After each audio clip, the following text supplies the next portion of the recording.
Mesdames, Messieurs, bonsoir. Le devoir d'informer et de restaurer toute l'entière vérité est notre leitmotiv ce soir. Afrique Santé, l'émission aux milliards de téléspectateurs. L'œil et l'oreille de tous les dirigeants africains sur toutes les problématiques de santé. La chirurgie demeure dans l'imaginaire populaire comme une avancée des plus grandes, une fierté, au point où beaucoup pourraient être portés à croire que la chirurgie est l'apanage de la médecine moderne. Mais lorsqu'on remonte l'histoire, des découvertes étonnantes sont à constater. Ce soir, nous remonterons l'histoire pour savoir où tout a commencé. La médecine douce, une alternative à la médecine traditionnelle, quels sont ses mérites, aussi ses limites. Les questions seront adressées à nos experts. Bonjour, monsieur Adamour. Bienvenue ce soir. Vous êtes passionné de sciences médicales. Vous êtes aussi docteur Adamour. Bienvenue ce soir. Oui, j'aime trop la qualification de chercheur en sciences médicales parce que je suis celui qui pense que en cherchant, on finit par trouver que la médecine traditionnelle est bel et bien la meilleure de la médecine au monde.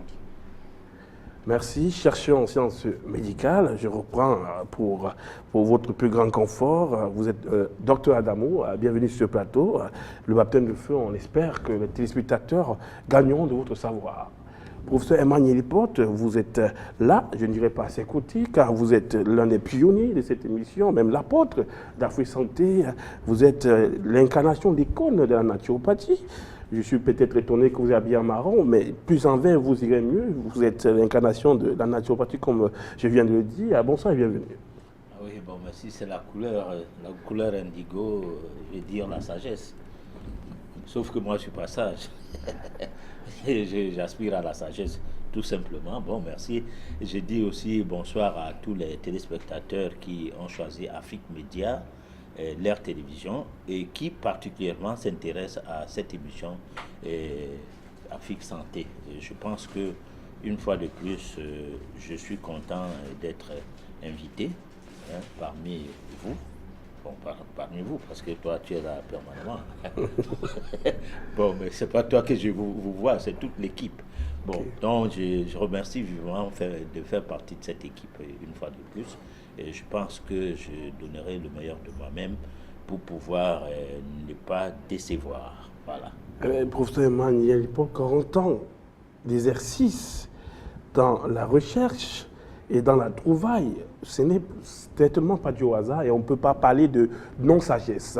Juste pour répondre, professeur Emmanuel Lipote, docteur Dean, pathologiste, vous êtes aussi porté, vous faites l'humble serviteur de la cause de la médecine africaine. Vous êtes encore ce soir pour parler de médecine traditionnelle à la médecine douce, pour essayer de faire le bilan des avancées et restaurer toute l'entière vérité.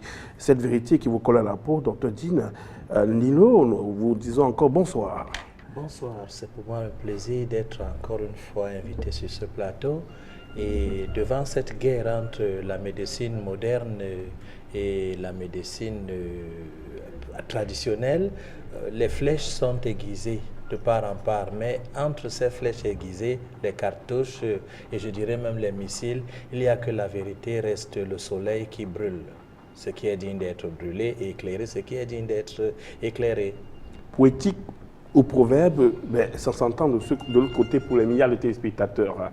Vous êtes un homme à l'âge casquette, il faut beaucoup d'intelligence pour comprendre l'entier, la totalité de vos paroles, docteur Dean.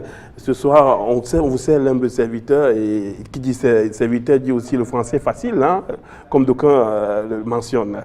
Docteur André Waka, psychologue du bien-être, la fougue, la décharge dans vos propos aussi ont fait de vous, vous ont donné l'étiquette, la fougue pour défendre la médecine africaine.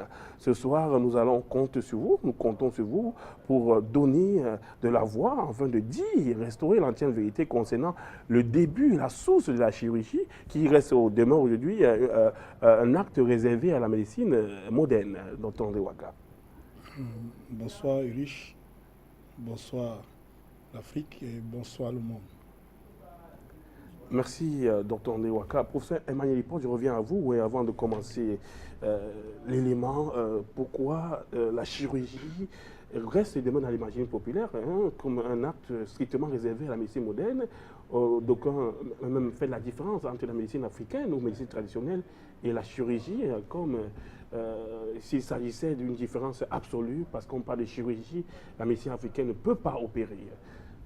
Alors, si on part de la médecine traditionnelle vers la médecine douce, c'est que, du moins selon le thème de ce soir, c'est qu'on veut ressortir le fait que la médecine traditionnelle est une vieille médecine. Une médecine qui a roulé sa bosse dans tous les domaines, dans les domaines d'urgence. Parce que dernièrement, on a donné l'impression que quand on parlait de la médecine qui s'occupe des cas d'urgence, cette médecine n'avait pas de place, c'est-à-dire la médecine traditionnelle n'avait pas de place. Mais on a essayé quand même dans le débat de prouver que si elle n'a pas de place aujourd'hui, ce n'est pas de la faute de cette médecine, c'est qu'aujourd'hui, on a privilégié la pharmacopée africaine au lieu de revenir sur la base de toute médecine, c'est l'enseignement, la formation des médecins. Beaucoup de personnes qui font dans la médecine traditionnelle de nos jours ne bénéficient pas d'une formation. Et cela n'est pas de leur faute. S'ils ne bénéficient pas d'une formation, c'est de la faute du fait que les États néocoloniaux qui ont eu pour héritage tout ce qui concerne l'hégémonie coloniale, alors ont mis de côté le fait de privilégier la médecine de nos ancêtres. Et comme la vérité a la peau dure, la pharmacopée est quand même restée.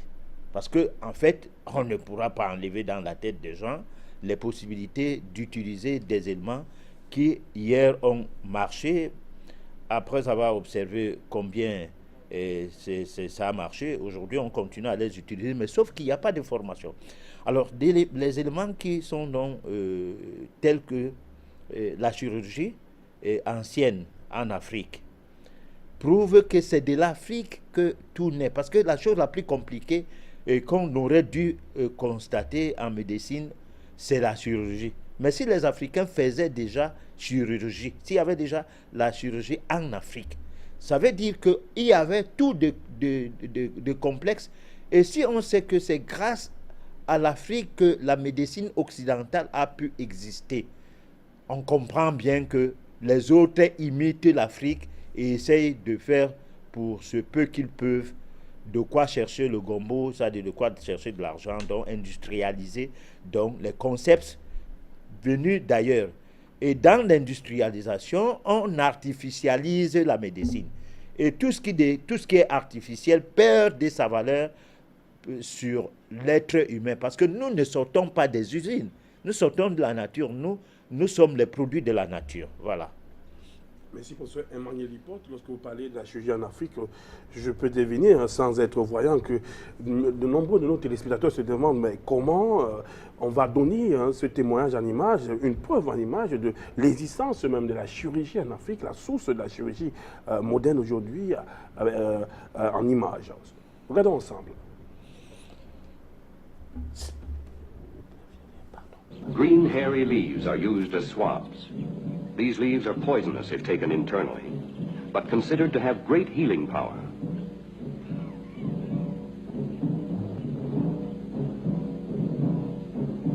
The operation is about to begin.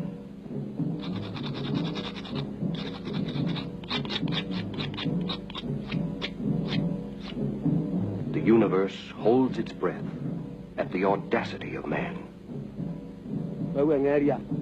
No anesthesia here, no hypnosis, only the psychosomatic belief and faith in one man, the witch doctor.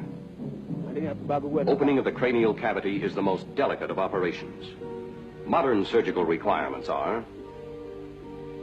one sterile nurse, one instrument nurse, 2 circulating nurses, not sterile, 1 anesthesiologist, the chief surgeon, his personal assistant, a resident neurosurgeon, the interning physician attached to his staff. Operating facilities, the low minimal requirements, surgical lamps, sufficient power to operate. 1 tank medical oxygen. Blood of the proper type and factor, 500 units. Opening time, approximately 3 hours, depending, of course, on lack of complication. Surgery varies. Closing time, 2 hours or more. After 3.5 hours, the patient is tired. She is given something to drink, some water.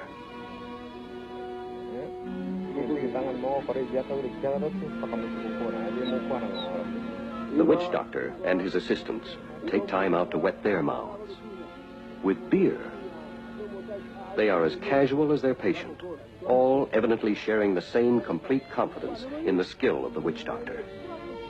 The surgical team enjoys the beer. The patient is given some gruel called uji.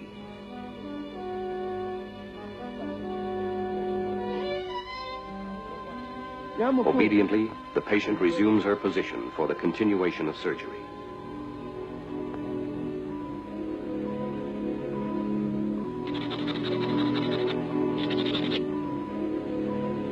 Skull surgery. Trepanation in the outback. No oxygen, no surgical lights, no scrub nurses, no anesthesiologists, no neurosurgeons, not even sanitary, sterile conditions. And yet, the chances of survival? 96%. Better than in a London hospital. So say the old Africans. Europe, America, New Africa. They all know much, but understand little.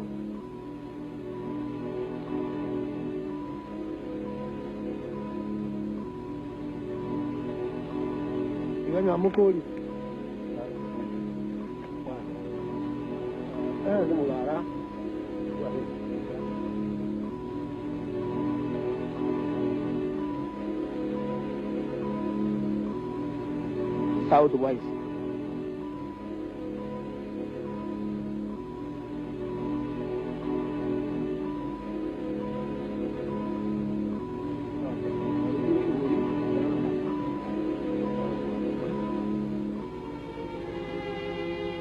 The patient's head is washed clean with the old scrub water. Warthog fat is used as a dressing. What condition is the operation directed against? Anything from cancer of the brain to simple headache.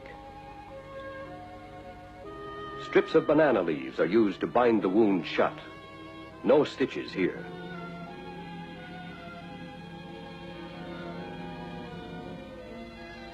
And after 7.5 hours, with a large hole in her skull, there for the rest of her life, the patient walks away. And it is a time for the doctor. Time for him to show the results of his skill. Other trepanations, others with permanent holes in their skulls. Holes covered so thinly by scalp that each person must wear a head garment to protect his brain from the sun. There are such examples of the doctor's skill. One person has had 13 such operations, a hero of his people. It is an honor for a people to have a great and successful witch doctor among them.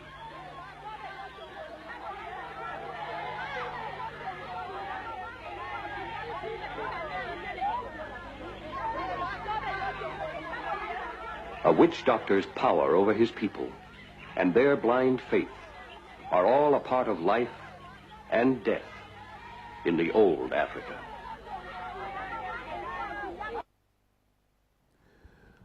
Des images pas totalement dénuées de sensibilité, mais toujours est-il, c'est le prix à payer pour que la médecine trouve ses noblesses qu'on lui connaît jusqu'aujourd'hui. Hein. Docteur ethnopharmacologue, docteur Aaron Kaver, vous êtes sur le plateau Yaoundé, bonsoir et bienvenue.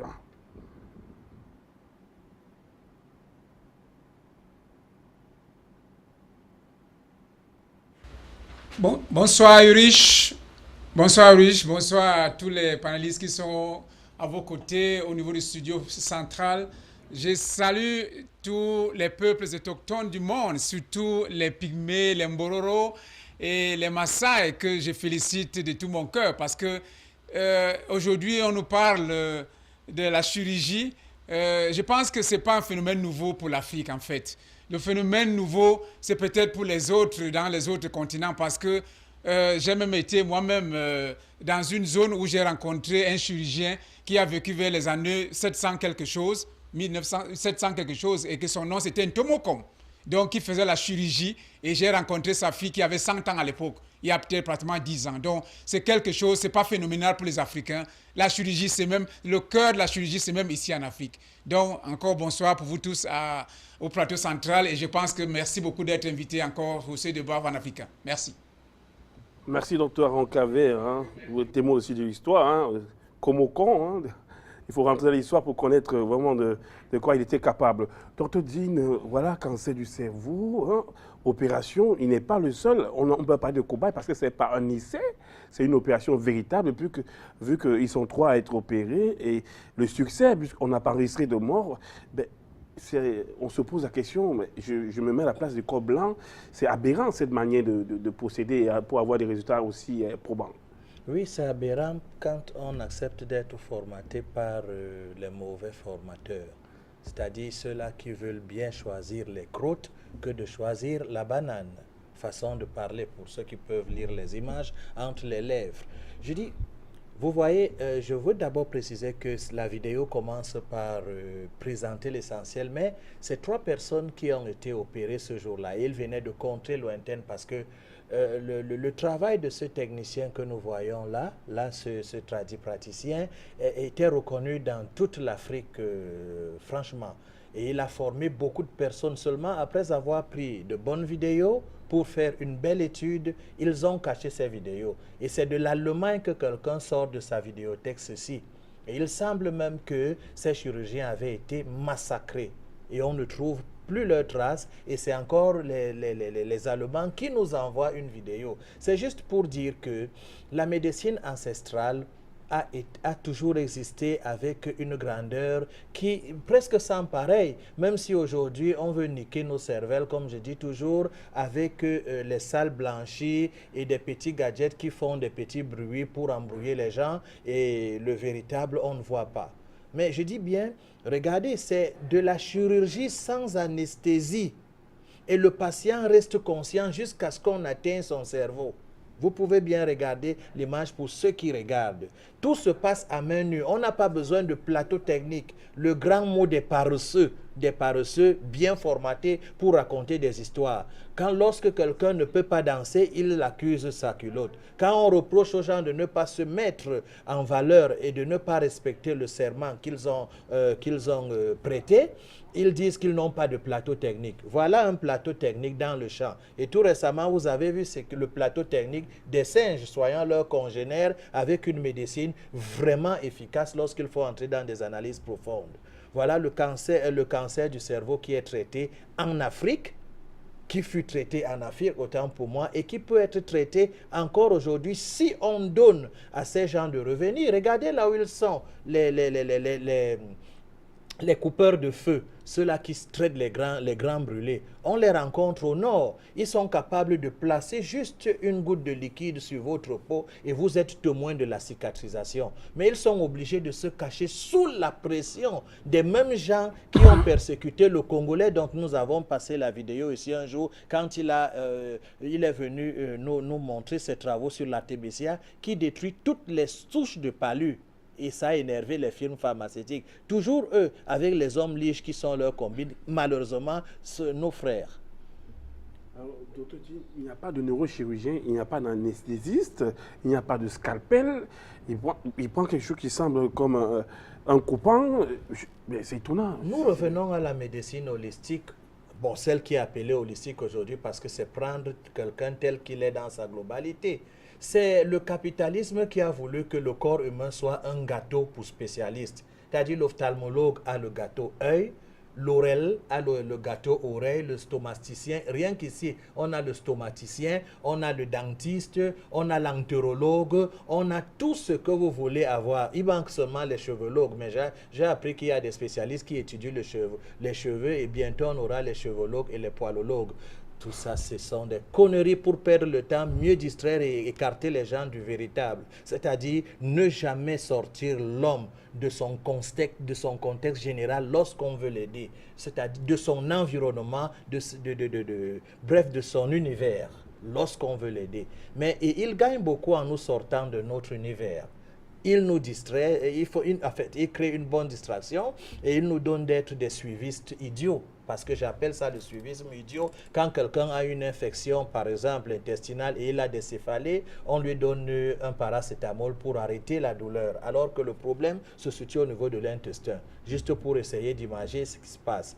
Voilà, on n'avait pas besoin de neurologue, ni de chirurgien, encore moins. Parce que dans bientôt, on va diviser le chirurgien en deux parties, comme on a la sexologie est divisée en morceaux. Gynécologie, urologie, bientôt on aura testicologie et après boursologie. Tout ça, c'est pour perdre le temps, embrouiller les gens et détourner les gens du bon sens des choses. Merci, Dr Dean. Docteur Adamou, vous voyez, hein, nulle part je vois le vêtement de chirurgien, hein, et je ne vois personne cagoulé hein, avec le cache-nez et tout. Et je me demande, pas de ça l'aseptiser, ça ciel ouvert. Hein. Il n'y a pas d'infection, mais on a l'impression c'est tout un démenti de tout de toute la salle de bloc opératoire qu'on connaît aujourd'hui. Évidemment, ça va vous étonner, c'est exactement ça. Et tout ce qu'on prépare l'esprit africain aujourd'hui, d'être toujours étonné de ce qu'on le propose. Moi, je le dis toujours chaque fois. Moi, il y a toujours un adage africain qui dit quand tu cognes ton pied et que tu tombes, il serait mieux pour toi de regarder là où tu as cogné ton pied, pas là où tu es tombé. Et chaque fois, on nous amène là où nous sommes tombés. Sans pour autant toujours dire qu'il faut que nous regardions là où on a cogné le pied. Quand on veut faire le traitement en Afrique, on pense d'abord en amont, pas en aval. Parce que beaucoup parmi nous aujourd'hui ont toujours l'esprit de penser toujours qu'il faut qu'on recommence les choses là où on n'a même pas encore commencé. Qu'est-ce que je veux par là dire? Observez aujourd'hui. Moi, je prends l'exemple dans beaucoup de foyers africains où vous allez trouver par exemple une femme qui est enceinte. Dans tout ce qu'on veut, on prépare cette femme pour qu'on doit passer à la césarienne. On va dire, ne consomme pas de la viande de brousse, ne consomme pas le produit sucré. Dans tout ça, on va vous dire, ah, l'enfant là, l'enfant va manger quoi, il va faire quoi? C'est parce qu'on s'est rendu compte que tout cet ensemble-là va amener maintenant la femme à se retrouver dans les difficultés d'accoucher normalement. Donc, si vous faites comprendre que la chirurgie est quelque chose, c'est le dernier des problèmes d'un Africain. Et si l'Africain ne fait pas de la chirurgie régulièrement, c'est tout simplement parce que l'Africain évite au maximum la chirurgie par des recettes préventives. Et c'est pour cela que vous voyez aujourd'hui, par exemple, quand un Africain est face à un problème, son problème n'est pas de dire comment faire pour résoudre ces problèmes-là. Non, il se dit, c'est pour la question, comment faire pour ne plus avoir ces problèmes. Et quand vous vous posez la question comme ça, vous allez comprendre que ça va amener l'Africain à pouvoir décerner sa vraie valeur, qui est quoi?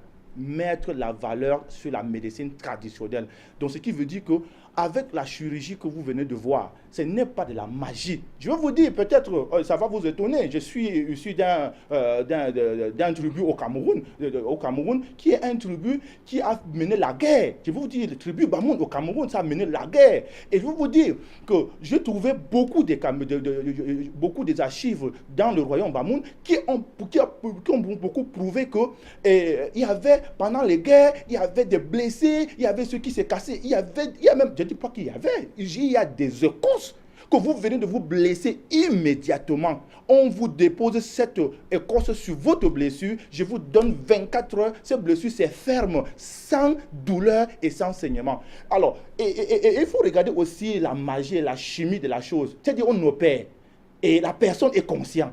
Posez-vous la question, il est conscient. Pourquoi il est conscient? C'est tout simplement parce que l'Africain est celui qui surpasse tout. Il surpasse tout. Il est conscient de ce qu'il va l'arriver. Et il commence par le supporter avant que ça n'arrive. Et l'Africain ne manque jamais, il y a toujours dans les essences africaines des produits qui permettent d'anesthésier les mâles sans pour autant tuer nos neurones. Mais regardez, je ne sais pas si vous avez déjà eu à vivre le retour d'une personne anesthésiée. Franchement, c'est de la mort, c'est de la douleur. Mais vous venez de voir. Voilà, vous venez de voir. Comment? Regardez vous-même. Comment la chirurgie, ce n'est pas sans douleur. L'Afrique a des potentialités. Retournons-nous dans notre propre médecine. Faisons de la recherche sur notre propre médecine. Vous allez vous-même remarquer que l'Afrique a tout cela. Et je suis prêt à pouvoir vous apporter tous les indices, tous les matériels possibles, tous les noms même des écorces possibles qui peuvent aider à la chirurgie sans pour autant garder ou bien dépenser des milliards dans les plateaux techniques sans que les grands détourneurs de la République africaine puissent aller dans les pays européens pour aller se faire soigner. Parce que nous avons tout ça en Afrique. L'Afrique en possède. Merci, M. Adamou, chercheur en sciences médicales. Le VEV aussi est votre associé, votre allié. Docteur André Ouaka, voilà l'excuse plateau technique. Lorsqu'on veut faire l'évacuation sanitaire, la raison est que le plateau technique est insuffisant dans les centres de santé, dans les cliniques. Il faut aller en Europe pour avoir un plateau technique très sophistiqué. Mais ici, à partir de ces vidéos, on voit un plateau technique tout à fait naturel. Ça n'a rien de sophistiqué, mais ça a tout d'originel, docteur André Ouaka. Contrairement, je vous dirais que ça, c'est de la vraie magie. Et la magie, comment?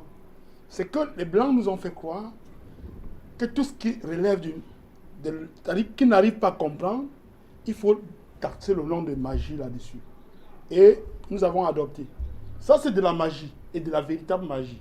Mais malheureusement, ce monsieur, après avoir fait cela, doit transmettre aux autres. Mais comment peut-il transmettre quelque chose qui n'est pas rationnel?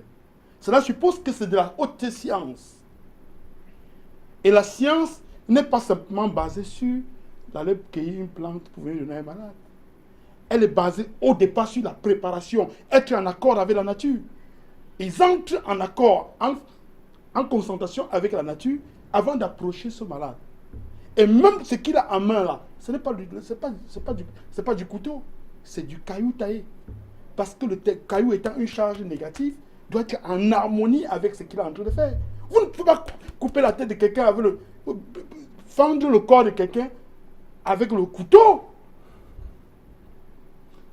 Ça, c'est de la science. On aurait le temps, au cours de cette émission, d'expliquer comment est-ce que, scientifiquement, comment est-ce qu'ils agissent. Je vous disais ici, prenez l'aloe vera, arrêtez avec votre main, coupez avec le couteau, jetez dans un verre, prenez un autre, coupez avec la spatule en bois ou bien avec du caillou, jetez dans l'autre verre, goûtez les deux. Celui que vous avez coupé avec l'aloe vera, c'est moins, avec le couteau, c'est moins amer que celui que vous avez coupé avec la spatule en bois. Parce que avec le couteau, vous avez créé un impact négatif sur la plante. Parce que la plante est un être vivant. Donc, vous venez de lui opposer deux charges. Merci, docteur André Ouaka. Docteur Aaron Kaver, vous me pardonnerez de faire ce constat. C'est aussi la mission que j'ai, d'être très impartial sur ce plateau. Mais à la fin, le résultat de cette chirurgie à ciel ouvert, tout à fait naturelle, esthétiquement, il y a beaucoup de choses à redire. Le cuir chevelu est carrément... effrayant. Voilà, docteur Aaron Kaver, s'il y avait à redire sur cette chirurgie.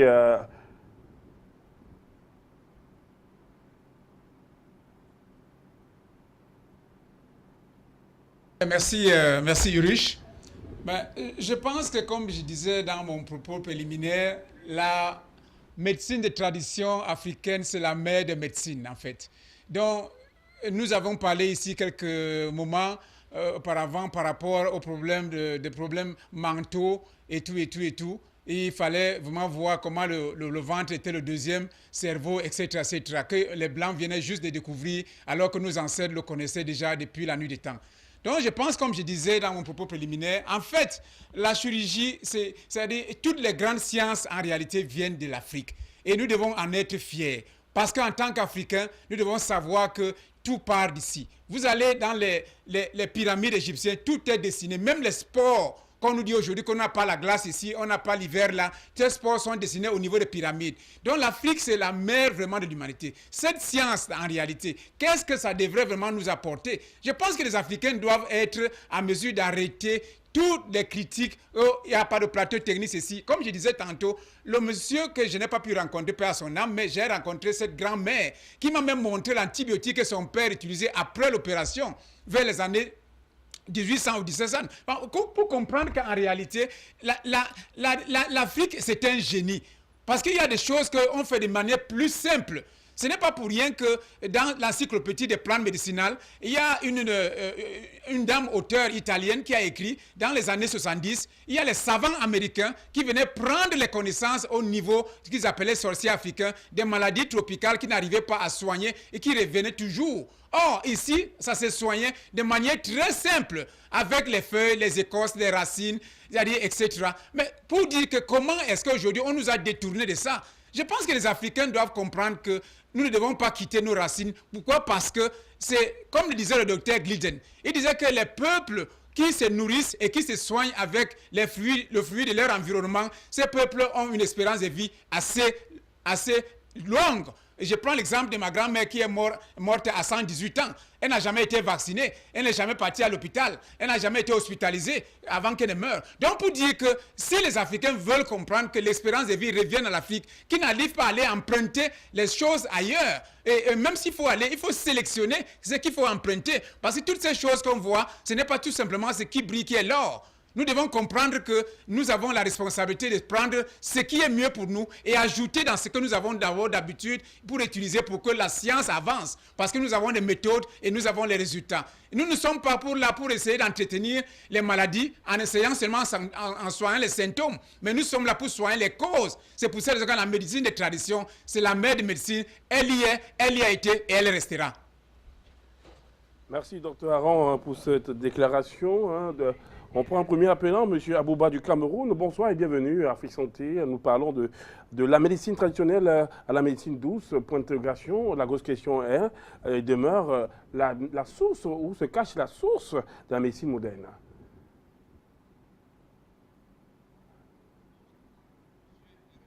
Monsieur Bonsoir à Dr Aron qui vient de nous démontrer quelque chose, que tout ce qui brille n'est pas de l'or. C'est vrai. Et je vais revenir en disant bonsoir personnellement à Dr Jim, que vous trouvez que son langage doit être décodé. Je dis que non, c'est comme ça que les Africains avaient toujours l'habitude de parler. On doit parler comme les gens du livre. Quand vous restez par derrière, vous décortiquez ce qu'on a dit. Ce n'est que la parole du chef de l'État que les journalistes partent s'asseoir pour décortiquer. Mais j'aimerais que les gens restent aussi pour démontrer, pour décortiquer ce que Dr Jim dit. Je passe pour dire bonsoir au professeur Eman Libot. Je dis bonsoir à M. Adamou. Je dis bonsoir personnellement aussi à Dr Wakam. Aujourd'hui, j'ai eu la chair de poule. J'ai pris de la peine pour bien regarder les images qui sont passées à la télévision. Mais je vais revenir pour dire une chose. L'Africain a été préparé psychologiquement. Quand on dit psychologiquement, pour moi, je pense qu'en général, pour avoir peur de tout ce que son frère africain va lui faire. Parce qu'on nous a dit, c'est de l'autre côté qu'on a du succès. Et heureusement, Dr Aron a dit, tout ce que nous voyons là-bas, nous avons du meilleur plutôt ici. Je viens juste vous confirmer ici que dans mon village, quand j'étais tout petit, il y avait un papa qui soignait la rate. Quand l'enfant venait, on venait avec un enfant, il piquait directement la côte à un niveau. Il envoie quelque chose à l'intérieur et il guérit, après l'enfant repart. Ça, c'est des choses que j'ai vécues. Et je profite aussi pour dire bonjour au docteur Jean-Guillaume, que je connais dans le nom, qu'il est en train d'exceller en matière, en guérison du cancer. J'ai compris aujourd'hui que l'Africain ne doit plus mourir parce qu'il est malade, il doit mourir parce qu'il est ignorant. Et aujourd'hui, l'Afrique Média est en train d'éclairer l'Afrique. Ceux qui peuvent s'ajouter, ceux qui peuvent vous compléter pour qu'on puisse combattre ce que vous êtes en train de dire aujourd'hui, c'est-à-dire ramener les gens, l'esprit des gens qui ont été colonisés, parce que la colonisation est venue, on a colonisé l'esprit des Africains, alors qu'on avait le bon fonctionnement, même en domaine de santé. Donc aujourd'hui, vraiment, j'interpelle les autres frères africains de comprendre que l'Afrique, c'est nous, le monde, c'est nous. Revenons à notre tradition, nous allons sauver le monde. Je vous encourage, nous sommes derrière vous. Vive Afrique Média, parce que j'ai compris du merveille. J'ai été opéré pendant 8 heures du temps. Je suis sorti de cette opération et vous pouvez imaginer ce que Dr Aaron a dit et Dr Monsieur Adamou a dit tout à l'heure. Il fallait voir comment je tremblais. Dr Waka en a parlé. Je vous laisse, il y a des gens qui veulent intervenir. Merci pour votre compréhension, haute compréhension, M. Bouba, qui appelle depuis le Cameroun, et vraisemblablement du côté du Noun, à Fumban. Nous allons au Gabon pour prendre un autre appelant. Bonsoir. Elisabeth du Gabon, bonsoir. Bonsoir.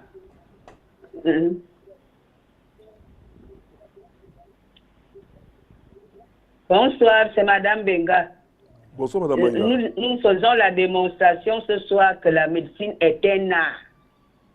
Et tout artiste, avant de matérialiser son œuvre, voit d'abord cette œuvre-là. Donc, ceux qui veulent dire que la médecine est une science sont en train de mentir. Parce qu'à l'intérieur du corps, ce sont des énergies. Ce ne sont pas vous ne pouvez pas maîtriser le champ d'action d'une maladie et le champ d'action même des médicaments. Donc, c'est des choses qu'il faut d'abord vivre. Or, l'Africain est enseigné par la connaissance. Et la connaissance se fait par des énergies entre le maître et l'élève. Ils veulent qu'on transmette quoi? Ou ils veulent qu'on enseigne quoi? Il faut être né pour. Si vous n'êtes pas né pour être médecin, vous n'avez pas les énergies pour ça.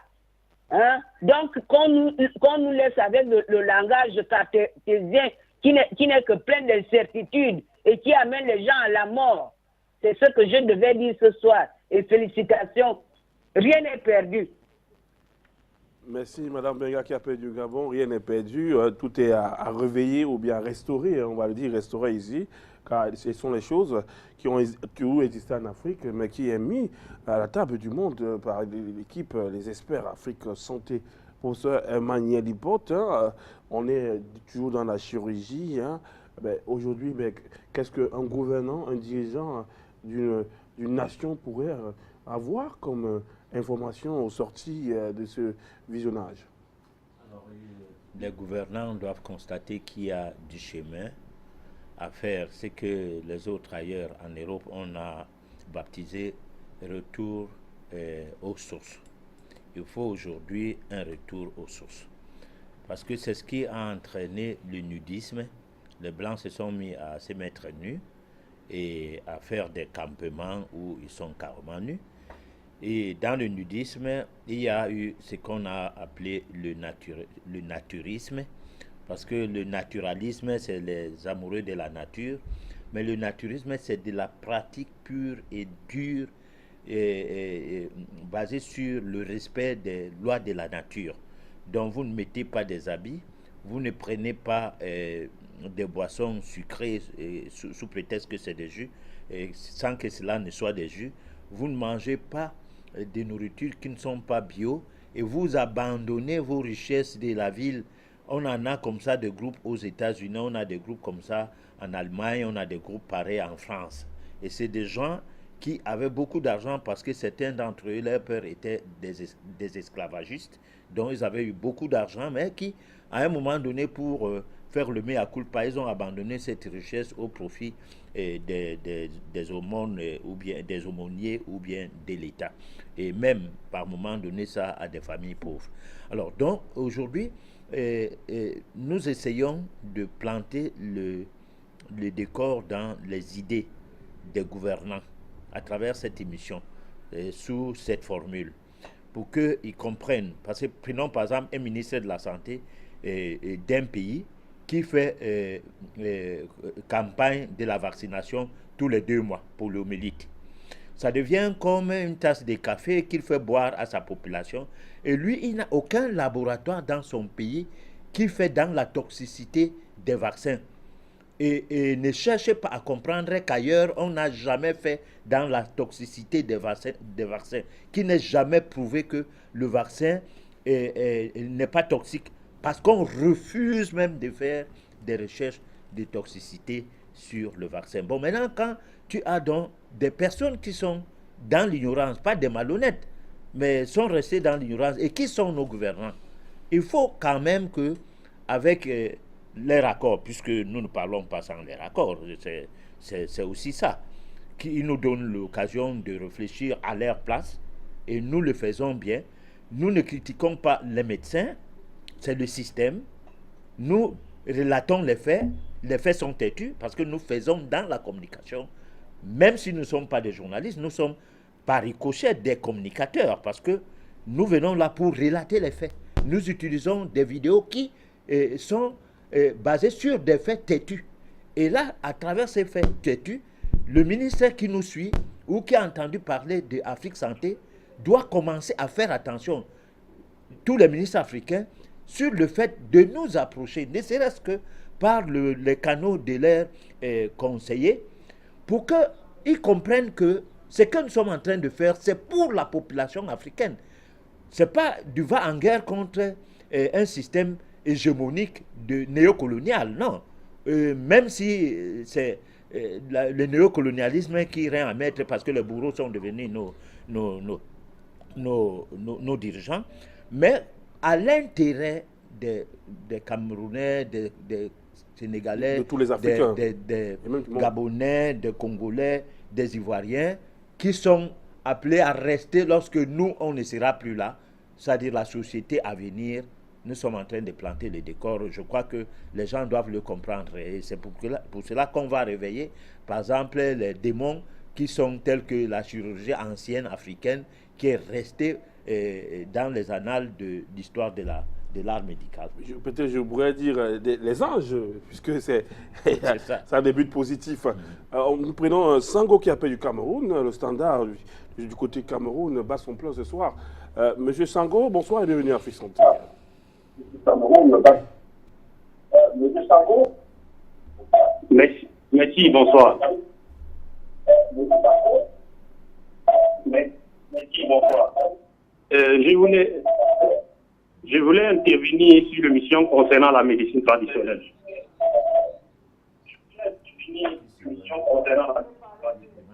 Et pour cela, je voulais d'abord me présenter sous le permettez. Je suis tradupraticien et je suis le premier inventeur d'un médicament antivénineux bio dans le monde. Je sais que M. Haroun va me représenter et connaître qui je suis.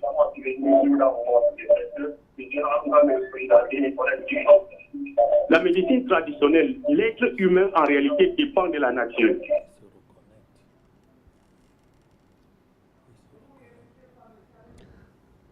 Monsieur Sango pourrait revenir à tout instant, prière de s'éloigner de son poste récepteur pour avoir une communication des plus confortable. Nous passons à Alain Thierry qui appelle depuis la France. Bonsoir et bienvenue. Bonsoir Yuri, bonsoir à vos éminents panélistes qui nous enseignent tous les jours. J'ai appris beaucoup de vos émissions et j'invite aussi beaucoup de suivants à les regarder sur YouTube pour pouvoir savoir comment c'est traité parfois. Ça m'aide beaucoup vos émissions. J'aimerais commencer par dire, j'ai vu cette vidéo et que j'ai déjà vu ça sur Internet. Et je sais très bien que à l'époque, dans le passé, nos ancêtres ont fait beaucoup d'opérations. C'était des scientifiques, d'abord, c'était des chirurgiens, parce que quand on dit chirurgien, on pense que c'est forcément importé.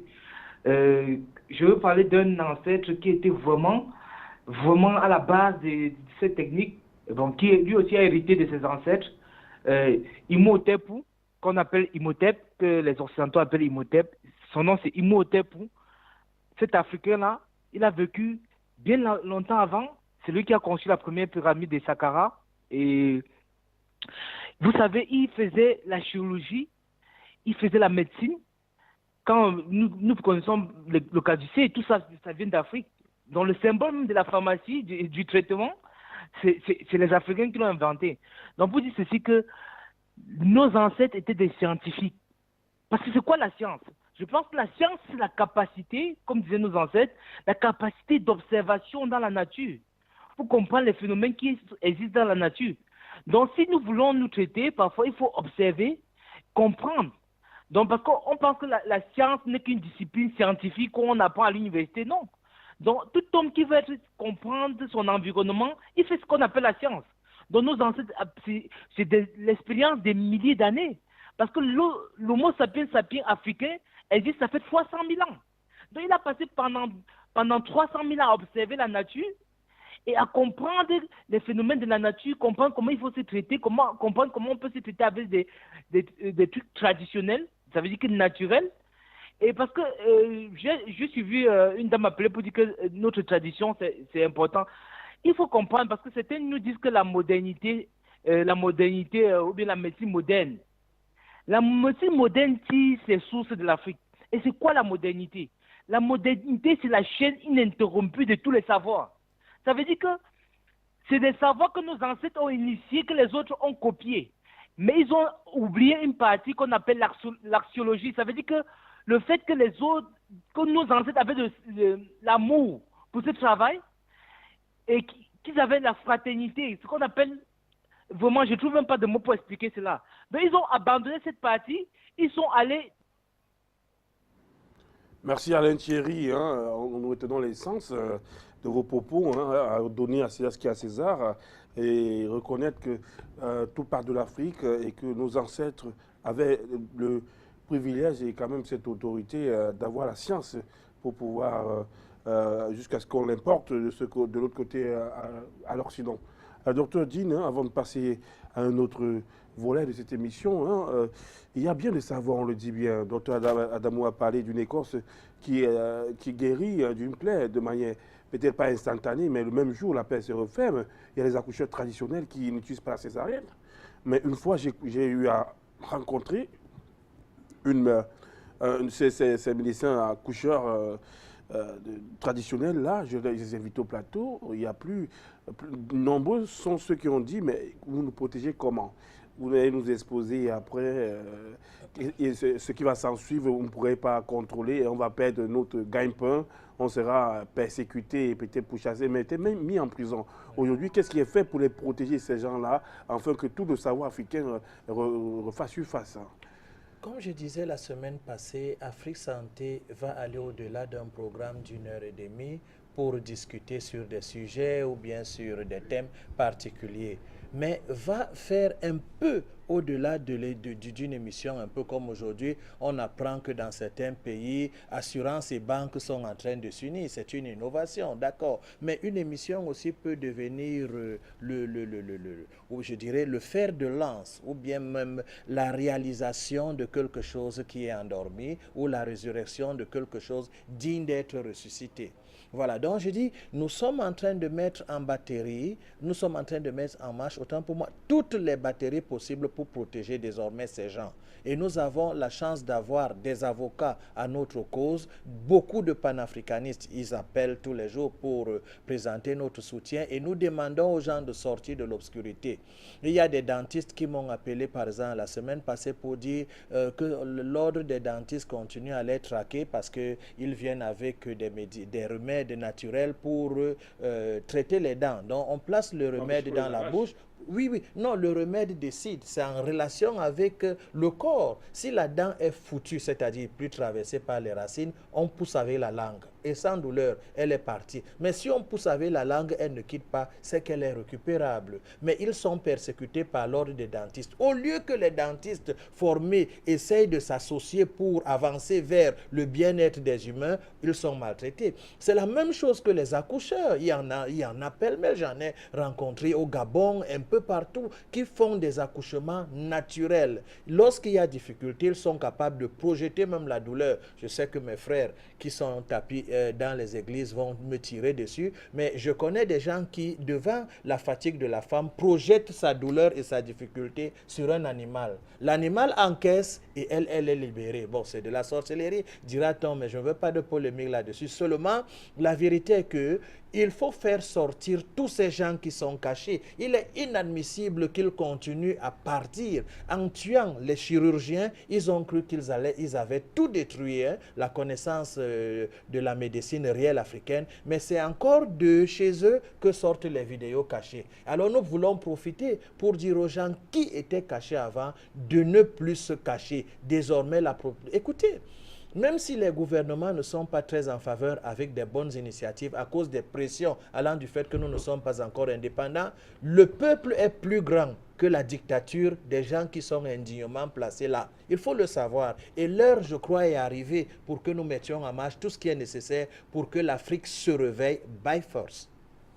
By force. Merci. Hein. C'est un propos rassurant hein, pour permettre à beaucoup, hein, ils sont encore nombreux, de sortir la tête de l'eau ou bien de la bourse, on va dire, hein, vu que là, c'est la forêt, c'est un peu le microscope naturel. Là. Docteur André Ouaka, on parle aussi hein, de la médecine douce. Aujourd'hui, c'est une alternative. On essaie de fuir ce mot traditionnel qui prête aussi à confusion, qui de là émane un peu de peur. C'est un peu effrayant pour beaucoup d'autres. En entendant traditionnel, ils ont un peu peur que ce n'est pas contrôlé, ce n'est pas du sérieux. On va vers une autre appellation, médecine douce, une alternative à la médecine traditionnelle. On voit de manière évidente que il y a un dérivé qui est médecine douce, il y a une source qui est médecine traditionnelle. Comment comprendre ces liens de médecine douce, médecine traditionnelle et médecine douce? Premièrement, Ulrich, tu sais qu'on nous a enseigné depuis le bas âge qu'il faut tout faire pour réussir. En allant à l'école, si tu arrives en retard, tu payes le gardien. Quand tu arrives à l'école, tu échoues le diplôme, tu trouves les moyens d'acheter le diplôme. Si tu es une fille, tu donnes ce qu'il faut pour avoir le diplôme. Au fur et à mesure, et tu obtiens le diplôme. Et en plus de ça, il faut tout faire pour avoir l'argent. Et quand tu as l'argent, il faut avoir une belle maison, une belle voiture, des belles femmes. Et là, la société accepte que tu as réussi. Et si nous tous nous sommes conçus ainsi, comment voulez-vous que tout le monde ne triche pas? Parce que la médecine douce n'a rien à voir avec la médecine traditionnelle. Je vous prends un exemple simple. Lorsque mon grand-père avait besoin de roi des herbes, il allait cueillir le roi des herbes à 4 heures, à côté du marigot ou bien des eaux. Parce qu'il estime que après 4 heures, le roi des herbes absorbe la toxicité que les hommes respirent. Parce qu'à l'heure là, avant 4 heures, il a de l'oxygène. Et après 4 heures, il absorbe. Et avant de cueillir même ce temps, il dit à la plante que toi, tu ne serais plus pour la terre, mais cette fois-ci, tu vas pour sauver un homme. Pourquoi? Parce que chaque plante a 85% d'eau. Et l'eau a une mémoire. Lorsqu'il lui parle, les molécules qui sont dans la plante se positionnent en fonction de l'idée que le père lui donne. Car c'est la structure moléculaire d'une plante qui est importante et non les propriétés. Alors, lorsqu'il déporte maintenant, il va maintenant pour donner à un malade en fonction de la réalité qui est là. Et la plante agit exactement comme ça. Maintenant, vous allez prendre ces doigts des herbes là, allez mettre dans les machines écrasées et l'esprit que vous avez, c'est aller gagner l'argent. La plante a écouté, il va gagner l'argent. Ce n'est pas la même chose. Ce n'est pas la même chose. Ça, c'est quelque chose de loin. Je prends les exemples simples. Aujourd'hui, lorsqu'un diabétique consomme du maïs, du couscous maïs. Mais ça lui cause des problèmes. Pourquoi? Parce que les techniques de séchage aujourd'hui, on doit le sécher au soleil. On doit le sécher dans des grandes machines. Or, nos parents séchaient comment? Ils prenaient le maïs sans enlever la feuille, ils mettaient au grenier, à l'abri du soleil. Ça sèche. Les minéraux ne doivent plus être solubles. Pourquoi? Pourquoi ce maïs devient dangereux pour le diabétique aujourd'hui? C'est que lorsque vous prenez le maïs contient la vitamine B, du calcium, au départ. Et pour que le glucose s'assimile dans votre corps, il a besoin du calcium et de la vitamine B. Au niveau de la flore intestinale, il métabolise et envoie dans l'organisme selon le besoin de l'organisme. Mais lorsque le calcium s'est évaporé parce que vous avez séché au soleil, le couscous maïs arrive dans le ventre, il métabolise, il constate qu'il n'y a pas le calcium pour l'assimiler. Qu'est-ce qu'il fait? Il enclenche un processus de production du calcium dans sa réserve et renvoie dans le sang. Et oblige tout le glucose qui est dehors d'entrer à aller s'assimiler dans le sang. Et il y a excès de sucre dans le corps. Donc, est-ce que vous pensez que ce genre de médecine peut être comparable à celle d'hier qui tenait compte de tous ces paramètres? La négligence de l'homme aujourd'hui fait que l'homme, en voulant gagner de l'argent, a oublié tous les paramètres normaux qui peuvent contribuer. Je te rappelle, les véritables guérisseurs chez nous ne prenaient pas l'argent. C'est quand tu guéris que tu viens récompenser. Ça veut dire qu'aucun esprit d'argent ne le motivait. Je crois que c'est vous ne pouvez pas comparer ces deux médecines, c'est impossible. Tonton Degois, merci, surtout pour cette dernière remarque, le paiement après les résultats. Disons que ça fait l'objet d'une toute autre émission sur ce plateau. Nous allons prendre un élément. Au sortir de votre intervention, on doit remarquer que vous dites il n'y a rien à voir entre la médecine douce et la médecine véritablement traditionnelle. On va prendre un autre élément pour donner plus d'image à ce propos. Regardons ensemble. Les médecines douces font de plus en plus d'adeptes. Depuis 2 ans, la fréquentation des cabinets de ces médecines alternatives a augmenté de 155%. Et bien souvent, elles se posent comme une alternative à la médecine traditionnelle. Je pense que les médecines douces sont une bonne alternative. Peut-être dans nos sociétés ne vont-elles pas la remplacer aussi, la médecine traditionnelle ? Mais est-ce qu'on peut ici, à un moment donné, éviter les cachets, toute cette pharmacopée en fait imposante de nos sociétés pour arriver à des médecines qui laissent parler en fait l'être humain et puis tout ce qui est naturel. Les médecines douces sont une manière de soigner par des pratiques thérapeutiques différentes comme la sophrologie ou par des médicaments qui se veulent naturels et que l'on trouve en pharmacie. Alors la sophrologie est apparue dans les années 60, même en 1960. C'est le professeur Alfonso Caicedo qui l'a inventé. Il était psychiatre donc d'Amérique latine et il avait eu cette idée de faire intervenir en fait le mental pour la guérison de ses patients. Donc il est allé un peu partout dans le monde. Il est allé en Asie, en Inde, et il est allé se former au zazen, au yoga, à la méditation, et il en a fait une mixture de tout ça pour créer la sophrologie. Alors évidemment, ça va être un ensemble. On aura la nutrition, donc l'alimentation un peu, on va dire simple et saine. On va privilégier les légumes.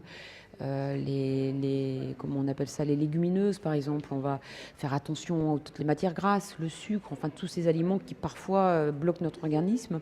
Nous on travaille avec l'homéopathie qui fait partie d'une des médecines douces.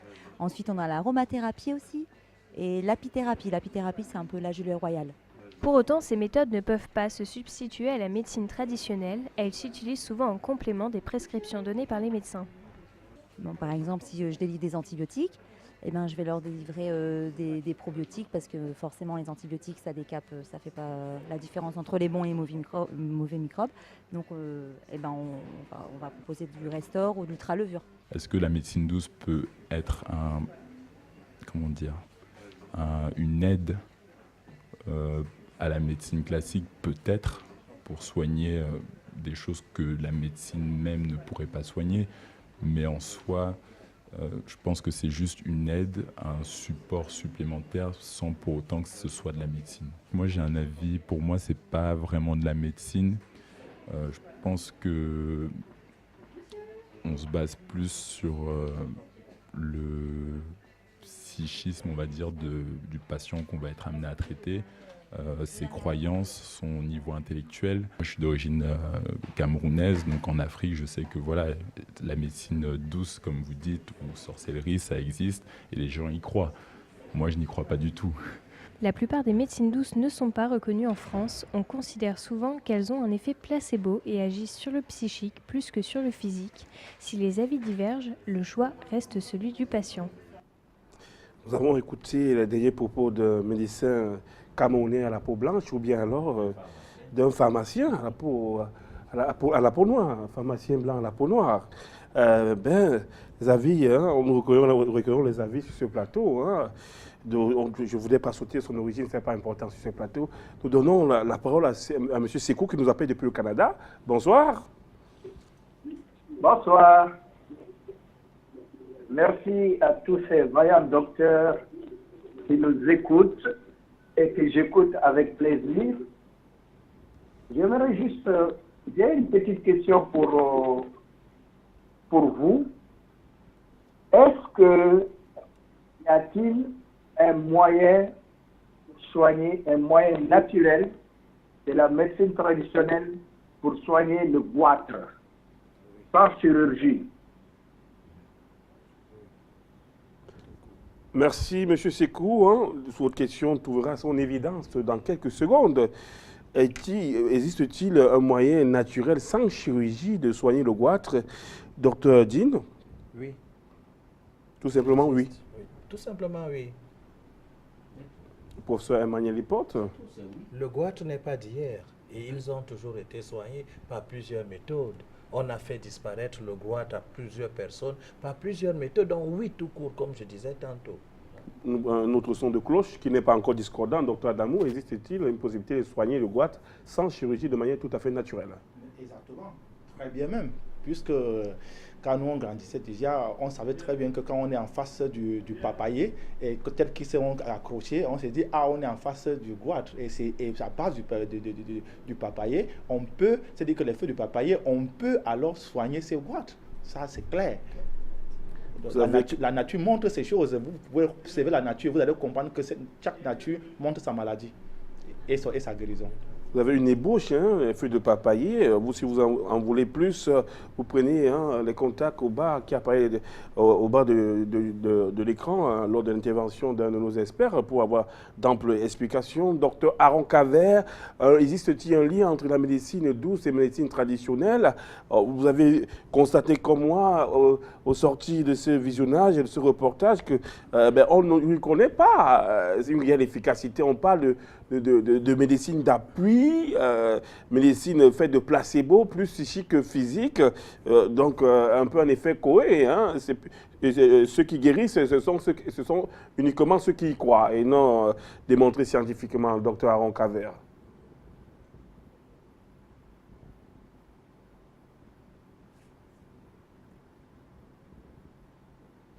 Oui, je pense que Ulrich, il faut comprendre que nous avons plusieurs types d'Africains, ça il faut l'avouer. Et surtout le parcours de tous ceux qui font dans l'école de médecine. On sait parfois qui s'occupent de leur pension, comment ça se passe, est-ce que jusqu'à ce que les gens ils sortent des médecins. Et on sait qu'ils sont à la solde même de qui, ça on le sait, ce n'est pas caché. Mais une chose est certaine, c'est qu'en réalité, lorsque on va au recoin de nos villages, cette médecine dont on nous parle là, en fait, cette médecine, à un moment donné, elle n'a pas d'effet là-bas. Et lorsqu'on fait la différence, on réalise qu'il y a beaucoup plus de décès dans les villes qu'au niveau des villages, par rapport aux gens des villages qui se soignent de manière naturelle. Et moi, j'aime dire que cette médecine qu'ils appellent médecine traditionnelle, pour faire la différence entre ce qu'ils appellent médecine moderne, et moi, j'appelle ça la médecine des traditions. Parce que cette médecine, dans nos langues traditionnelles, n'existe pas. Il ne faut pas qu'ils nous amènent dans les mots, le jonglage des mots, parce qu'on n'est plus à ce niveau. On est au niveau des résultats. Tout peut être soigné. Nos ancêtres le faisaient autant. On a vu tout à l'heure la chirurgie, il y a des cas de cancer, il y a presque tout cas de cas, même au niveau de la césarienne, où on fait la charcuterie à tout moment. Parfois, on change même le positionnement de l'enfant avant que la femme accouche. Parfois, on donne les produits 1 ou 2 mois avant pour que le corps de la femme soit en mesure de pouvoir, c'est-à-dire permettre que la femme accouche par voie basse. Donc, il ne faut pas que les gens viennent nous raconter ce qu'ils ont appris, je ne sais pas en quelque temps. C'est-à-dire, la science même, c'est l'ensemble même de tous les éléments de la vie de l'être humain. Nous n'avons pas seulement la science, comme disait le docteur Jean-Michel Crabbe, que l'homme n'est pas une machine biologique. C'est-à-dire, dans son livre, L'échec de la médecine occidentale, il a bien dit que l'homme n'est pas une machine biologique. Et en plus de ça, que la science n'est pas une science, mais c'est plutôt un art. Ça veut dire que cet art s'applique selon le milieu là où vous vous trouvez. Donc, je pense qu'il ne faut pas que les gens viennent nous faire croire qu'à un moment donné, pour tout problème de la vie, qu'il soit dans le domaine médical ou dans d'autres domaines, il y a 1001 solutions. Jamais un problème n'a qu'une seule solution. Que ceux qui croient comme ça, nous avons vu l'exemple de l'acupuncture des Chinois, qui n'a pas aujourd'hui des autorisations dans les pays, mais l'acupuncture est partout dans le monde entier. Mais il a quelle autorisation, ça a quel permis, ça a quelle licence. Mais l'acupuncture est partout et les médecins en pratique. Donc je pense que les Africains, nous devons être fiers de ce que nous sommes. Nous sommes capables de traiter tout ce qui est traitable. Parce qu'il faut seulement y croire. Et on y croit, et c'est pour ces raisons que nous avons des résultats, parce que l'Afrique est le berceau de l'humanité. C'est là où tout a commencé, comme je l'ai dit tantôt, c'est là où tout sera, et c'est là où tout restera. Impossible n'est pas africain. Hein. Merci, Dr Aaron Carver. Vous êtes puriste. Hein. On pourrait vous joindre à Dr André Ouaka. Il n'existe pas, selon vos propos, a posteriori, de lien entre la médecine douce et la médecine traditionnelle. Vos propos, vous échouent. Docteur Adamou, hein, vous êtes libre d'avoir un son de cloche, c'est aussi la liberté de penser, la diversité, la richesse. Alors, de la médecine douce, avec toutes ces critiques qu'on fait à la médecine douce, en l'appelant, hein, sans maudire la médecine traditionnelle, comment essayer de s'extirper de tous les démons qu'on lui prête là? Vous savez, nous ne sommes pas tout à fait... Moi, je ne trouve pas qu'il y a un démon là sur ça. C'est tout simplement parce que l'incompréhension humaine fait à ce que chacun pense ce qu'il veut. Moi, je sais très bien que la médecine traditionnelle, c'est la pratique de la médecine traditionnelle. La médecine traditionnelle, il faut voir praticien. C'est-à-dire, je pratique ma médecine comme ma tradition m'a permis. C'est-à-dire, je mange. C'est comme la nutrition. Vous n'allez pas dire à un Africain de l'Ouest et de manger comme un Africain de l'Est, parce qu'ils n'ont pas les mêmes environnements. C'est pour cela que parfois, quand on veut cacher derrière une méthode thérapeutique pour parler de douce et traditionnelle, mais moi, je ne joue pas à ce jeu-là avec eux. Je ne suis pas avec vous. Moi, je mène une médecine qui correspond à moi-même, à ma valeur, selon mon environnement. Je vais vous prendre l'exemple très simple. Quand vous habitez dans un village, il n'y avait pas de voiture.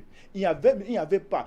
Tout le monde qui pouvait, par exemple, faire un voyage ne pouvait que faire un voyage minimum, je dis bien maximum de 100 à 200 km. Donc, ce qui veut dire que quoi? Quand vous êtes malade, alors, pour qu'on vous soigne, il faudrait tout simplement qu'on tourne que derrière ta maison pour prendre de quoi te nourrir derrière ta maison pour te soigner avec. Donc, c'est ça qu'on appelle la médecine traditionnelle. C'est-à-dire que je pratique une médecine qui vient de mes propres traditions, de mes propres valeurs. Aujourd'hui, nous sommes presque génétiquement modifiés. Parce qu'aujourd'hui, comment une médecine traditionnelle peut avoir une valeur quand déjà nous ne mangeons même pas traditionnellement? Regardez autour de nous. Aujourd'hui, on dit le Cameroun, l'Afrique exporte plus de 30 000 tonnes de riz. Moi, je vous en prie. Ce riz-là, ça a quelle substance, ça a quelle opération avec notre propre ADN? Moi particulièrement, je suis du groupe O+. Et quand on parle du groupe O+, veut dire que du groupe O veut dire je suis quelqu'un qui est naturellement carnivore, excusez-moi du mot, hein, c'est-à-dire je suis carnivore, je suis quelqu'un qui doit manger de la viande, je dois nourrir de la viande. Maintenant, quand on m'impose une alimentation, c'est vrai que vous voyez qu'aujourd'hui, les gens vont tout faire pour dire que la médecine traditionnelle ne vaut pas la peine. Non, la médecine douce est une manière de se cacher derrière la médecine traditionnelle. S'ils veulent pratiquer la médecine traditionnelle, qu'ils viennent nous voir. Nous, on les enseigne et on les apprend la médecine traditionnelle. Qu'ils ne partent pas aller sur une plante. Oui, c'est un jeu de mots. Ils partent sur une plante, ils partent prélever une molécule, ils disent, je vais vous dire une chose, sur une plante, il y a ce qu'on appelle tous les éléments sont nécessaires. Quand vous partez prélever seulement l'huile essentielle sur ces plantes, vous croyez que ces plantes vivaient parce que c'était que l'huile essentielle qui était là-dedans? C'est tout simplement parce qu'il y avait d'autres éléments nutritionnels qui étaient autour de lui. Nous, dans la tradition, on les prend, on les froisse, on met dans une feuille, on emballe, on envoie sous la cendre, on le fait cuire et on mange le tout. C'est-à-dire non seulement ça nous soigne ça va nous soigner et ça va nous nourrir. Merci, docteur Adamo. Hein. On doit être carnivore, on constate que vous êtes omnivore. Hein. Merci. On va prendre un autre élément pour montrer les dérives. Priez à M. Mensah de garder l'écoute. Hein. Vous allez intervenir juste après l'élément. Les dérives de la médecine douce, nous regardons ensemble. Autre chose encore, le rapport annuel de la mission interministérielle de lutte contre les sectes et contre les dérives qui peuvent y conduire. Les spécialistes s'inquiètent par exemple cette année du comportement de soi-disant nutritionnistes. Pour guérir des maladies, ils préconisent des régimes ou des jeûnes et ils incitent les malades à ne pas écouter les médecins. Une femme souffrant d'un cancer en est morte il y a 2 ans avec sa fille qui témoigne, Thibaut Malandrin et Frédéric Mignard. Nathalie Deroc se bat pour que sa mère ne soit pas morte pour rien. Lorsque Jacqueline Stark découvre une petite grosseur au sein, elle en parle à son ostéopathe. Avant d'effectuer une biopsie, celui-ci l'oriente vers des thérapeutes. En réalité, des charlatans de la santé. Il lui recommande de trouver le conflit à l'origine de sa maladie et de suivre un régime, seule voie possible vers la guérison. Pas de laitage, parce que c'est très mauvais pour le sein, pas de protéines animales, donc pas de charcuterie, viande, etc. Et puis au fur et à mesure qu'elle a eu une plaie au sein, il lui conseillait aussi de la soigner en mettant de l'argile verte, du citron, de l'oignon. Jacqueline Stark ne verra jamais ces 2 thérapeutes exerçant en France et en Belgique. Toutes les consultations se font par téléphone à un prix très élevé. Et afin de réécouter les conseils prodigués, elle enregistrera certaines séances, un outil devenu précieux aujourd'hui. Et maintenant, j'ai pas dormi. Qu'est-ce que vous voulez que je dise? Je suis à vous, mais excusez-moi, je suis à vous. Oui, ça fait pas du bien entendre. Si c'est mon mental, j'y peux rien, moi. Je suis désolé, je dis les choses comme elles sont. Oui, peut-être, et ça, vous le prenez peut-être mal. Non, pas du tout. Vous avez besoin d'être malade. Oui, c'est ce que vous m'avez dit au départ. Oui, vous avez besoin d'être malade. Dans son combat pour la vérité, Nathalie Deroc est allée rencontrer en caméra cachée les thérapeutes de sa mère. Cancer, je peux te dire que toi, tu as déjà fait au moins 2 ou 3 de cancer du sein. Ça ne me rend pas. Ça va? Ah, mais on peut s'en sortir sans. On a besoin d'aller faire de la chimio et de la radiothérapie. Ouais, j'ai tout essayé à l'époque, vraiment. Elle est décédée maintenant. Oui, elle est décédée. Oui, hein. Oui, on a... Jacqueline Stark ira finalement en clinique, mais son cancer est déjà très avancé. Elle mourra au bout de 2 mois. Dans son rapport annuel, la mission interministérielle met en garde contre certains naturopathes, kinésiologues et autres thérapeutes de médecine douce. Tant qu'on en reste à une médecine d'appoint, après tout, pourquoi pas. Mais quand ce naturopathe, qui devient véritablement une espèce de gourou, va conduire son patient à abandonner les soins, à ce moment-là, surtout dans une situation d'emprise sectaire. Si vous comprenez que vous êtes responsable de votre maladie, vous saurez que vous avez aussi le pouvoir d'en guérir. Une instruction est en cours, mais pour l'instant, les thérapeutes de Jacqueline Stark n'ont pas été inquiétés par la justice et exercent toujours. L'un d'eux est aujourd'hui atteint d'une tumeur au cerveau. Pour se soigner, il a accepté de subir ce qu'il a toujours interdit à ses clients, la radiothérapie. Nous allons donner suite à l'intervention de Mensah, M. Mensah qui appelle du Togo. Bonsoir, M. Mensah. M. Mensah peut revenir à tout moment en tant que l'émission dans sa course. Dr Dean, l'élément carrément, la fin de l'élément est très critique. Celui-là qu'on a considéré comme naturopathe et ostéopathe, qui utilise le moins uniquement téléphonie pour guérir, qui n'apparaît jamais physiquement. À la fin, on dit que la radiothérapie qu'il défendait est sa seule chance de guérir de son cancer. Est-ce que c'est une information, manipulation, information? Je veux d'abord dire que ce reportage est une manipulation, même si manipulation veut dire aussi quelque part malédiction, parce que ce genre de manipulation se paye toujours justement par une malédiction. Écoutez, dans chaque maison, il y a quand même un point obscur qui est sale, qui peut être sale et désordonné. Si je prends ma caméra pour démontrer que dans un quartier donné, il n'y a que des salles, je vais aller où je ne vais que trouver la saleté. Ok? Et là, est-ce que ma vidéo sera crédible? Parce qu'elle sera juste une vidéo qui cible un certain nombre de personnes et présente une contre-vérité, une contre-réalité, je voudrais bien préciser. Voilà, donc je vais dire, je peux reprocher quand même à cette brebis galeuse de faire une consultation téléphonique, comme nous reprochons souvent ici de parler de maladies uniquement dans des émissions, de façon à ce qu'une heure d'émission devienne des traitements. Je pense que c'est une grosse erreur de faire une consultation de cancer par téléphone. Et je peux même appeler ça du charlatanisme en réalité. Mais maintenant, globaliser en parlant des maladies, des médecines alternatives comme du charlatanisme, je dis, hein, qu'est-ce qui tue plus que la médecine moderne? Moi, je parle en tant que médecin. Qu'est-ce qui tue plus que la médecine moderne? Mais il n'y a jamais un comité d'évaluation, surtout en Afrique, où quelqu'un est venu diabétique, on lui donne le glucosé parce que c'est l'obéissance en cause, il faut l'hospitaliser pour mettre de l'argent dans les caisses. Allez, pam, il est mort. Qui fait des enquêtes? Combien de femmes sont arrivées dans des hôpitaux, elles n'ont pas été assistées ou mal assistées, elles sont mortes. Combien tous les jours décèdent dans ce qu'ils appellent salles de réanimation de je ne sais quoi là. Combien de personnes sont tuées par cette médecine? C'est un documentaire mensonger, c'est une manipulation pour embrouiller les gens. Ils prennent des charlatans. Ostéopathes. Ostéopathes, d'accord. Ils ont choisi volontairement. Pourquoi les succès de la médecine alternative, ils n'en parlent pas? Pourquoi?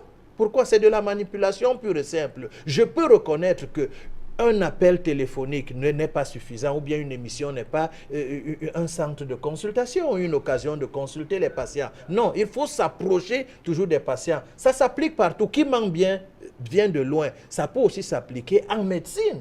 Il faut faire très attention avec ce praticien qu'on ne voit pas, qui est connecté sur le net ou bien par téléphone. Il y a des répondeurs qui réfléchissent presque aujourd'hui et peuvent vous faire des ordonnances assistées par ordinateur. Donc c'est un truc bidon juste pour montrer combien de fois il s'accuse en accusant les autres. Voilà. Merci, docteur Dieng. Professeur Emmanuel Iporte, hein, On a tué ma mère, le livre hein, de celle qui voulait défendre l'honneur de sa mère, hein, presque la vengeance, quoi. Vengeance contre les naturopathes. Qui a vraiment tué sa mère? Est-ce que c'est un naturopathe ou alors c'est un titre avec des visées qu'on pourrait deviner? Alors, s'il faut parler de qui a vraiment tué la mère ou bien qu'on écrive des livres, mais moi je vais vous dire une chose. Ma mère a été tuée à un hôpital à Yaoundé, à la capitale du Cameroun, par un médecin d'âme asthmatique de son état. Après les crises d'asthme qu'on avait abdiguées, on lui a mis une batterie d'analyse. La fibroscopie était l'une des choses qu'on a utilisées. Dès qu'on a enlevé l'œil de la caméra d'elle, elle décède directement. Et la bonne dame part du Cameroun pendant 2 ans. On ne l'a plus jamais revue à l'hôpital que j'essaie de taire le nom parce que ce n'est pas forcément une vengeance. Alors, donc ma mère est morte à 76 ans pendant que ma grand-mère, qui n'avait jamais été soignée, qui ne prenait jamais de médicaments, qui ne prenait pas de produits chimiques et tout, à 134 ans, l'âge que les Européens donnaient à leur époque. C'est-à-dire, n'ayant pas d'acte de naissance, on lui attribuait un certain âge et elle a grandi comme ça. Elle ne se soignait pas, elle ne mangeait pas des produits industriels. Bon, alors, donc, cet élément qu'on venait de voir là, c'est un élément qui prouve que quand c'est chez quelqu'un, les gens là, comme ils sont financés, parce que n'oublions pas que les médias sont financés par l'industrie pharmaceutique. Ils s'injectent partout. Ils sont dans les ministères de la Santé, ils sont dans les campagnes électorales des présidents de la République, des pays du Nord, et même jusqu'en Afrique, et ils sont partout. Ils s'interjectent au point où ils contrôlent tout. Alors, tout ce qui regarde dans médecine est sous leur contrôle. Résultat, des reportages pareils, c'est des reportages à tête cherchante. Donc, on ne peut pas crédibiliser ces reportages, même quand bien même, il faut reconnaître que notre milieu de médecine traditionnelle ou de médecine douce, il y a des gens, parce que non légalisés. Parce que n'oublions pas une chose, si on veut mettre de l'ordre dans la maison, on ne peut que mettre de l'ordre lorsque on reconnaît quand même l'existence de quelque chose officiellement.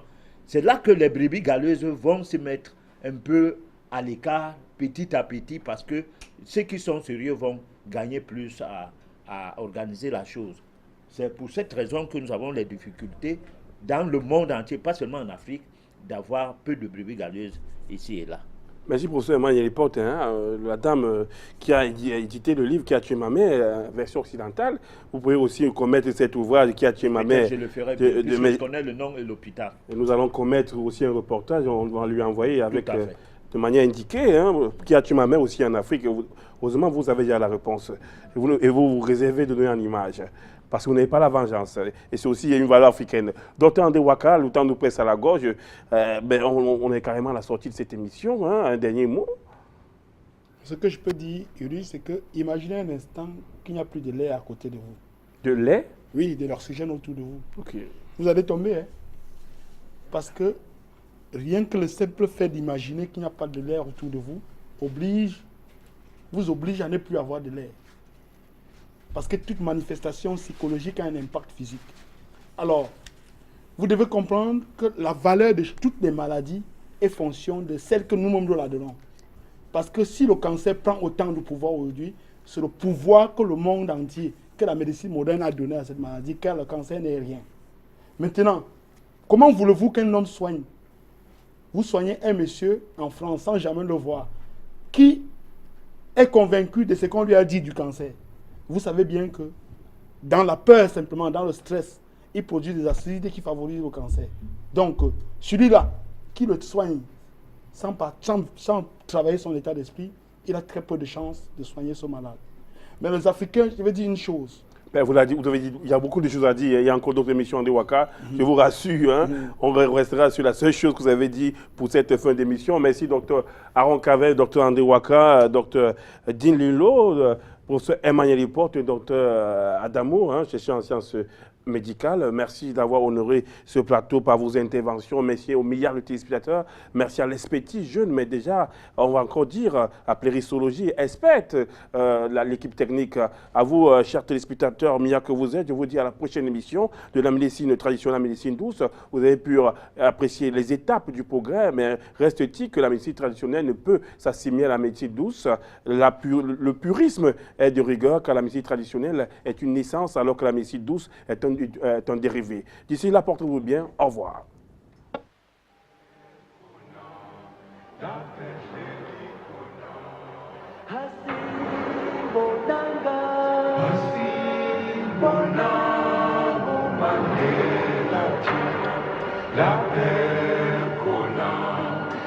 paix chez l'Icona.